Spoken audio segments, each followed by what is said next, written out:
არასამთავრობო ორგანიზაცია ბორჯღალი აჭარაში სოციალური სახლების მშენებლობაც გამოეხმაურა. ორგანიზაციის წარმომადგენლები აჭარის ავტონომიური რესპუბლიკის ტერიტორიაზე სტიქიის შედეგად დაზარალებული ოჯახების შემსწავლელი სამთავრობო კომისიის მუშაობას დააკვირდნენ და შენიშვნებისა და რეკომენდაციების სახით საკუთარი მოსაზრებები კომისიას წარუდგინეს.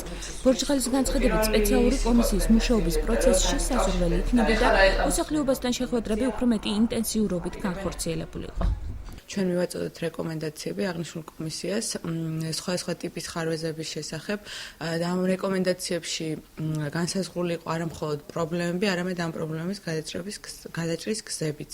მათ შორის იყო სხვადასხვა ტექნიკური სახის საკითხები, რომლებზეც გთხოვეთ კომისიას მოეხდინა რეაგირება, თუნდაც შეხვედრები გამართულიყო უფრო ხშირად და კომისიის ყველა წევრს ჰქონოდა ზუსტი და ამომწირავი ინფორმაცია, რათა ეფექტური ყოფილიყო კომისიის მუშაობა უფრო მეტად. სამთავრობო კომისიის მიერ უკვე შესწავლილია ქედის, ხულოსა და შუახევის მუნიციპალიტეტები. ხელვაჩაურისა და ქობულეთის მუნიციპალიტეტში მცხოვრები ეკომიგრანტების შესწავლისათვის კომისიას ვადა 21 დეკემბერს ეწურებოდა, თუმცა 15 დღით გადაიწია.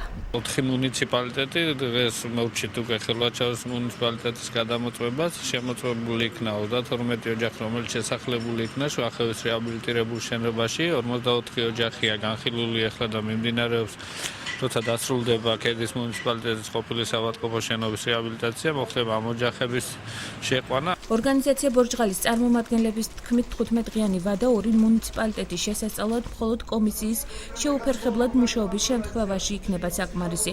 აჭარის ჯანდაცვის სამინისტროში კი აცხადებენ, რომ ქობულეთის მუნიციპალიტეტის შესწავლას ისინი მოცემულ ვადაში სრულყოფილად მოახერხებენ. სამშაბათიდან უკვე დავიწყოთ ქობულეთის მუნიციპალიტეტის შესწავლას. ეს კომისია არის შექმნილი იმ ოჯახებისთვის, ვისაც საცხოვრებელი სახლი დანგრეული აქვს, ან ნაწილი დანგრეულია და აღდგენას არ ექვემდებარება. იცის რომ სერიოზულად დააზარალა ქობულეთის სახელმწიფოს მუნიციპალიტეტის მაცხოვრებლები და ამან უკვე ცოტა შეგვაფერხა ეს და ეს დროს ჩვენთვის საოცრად საკმარისი იქნება, რომ ამ ოჯახების შესწავლა დავასრულოთ. ბათუმში თამარის დასახლებაში სოციალური სახლების მშენებლობა ისევ მიმდინარეობს. მშენებლობა დაგეგმილია ხულოს მუნიციპალიტეტებშიც.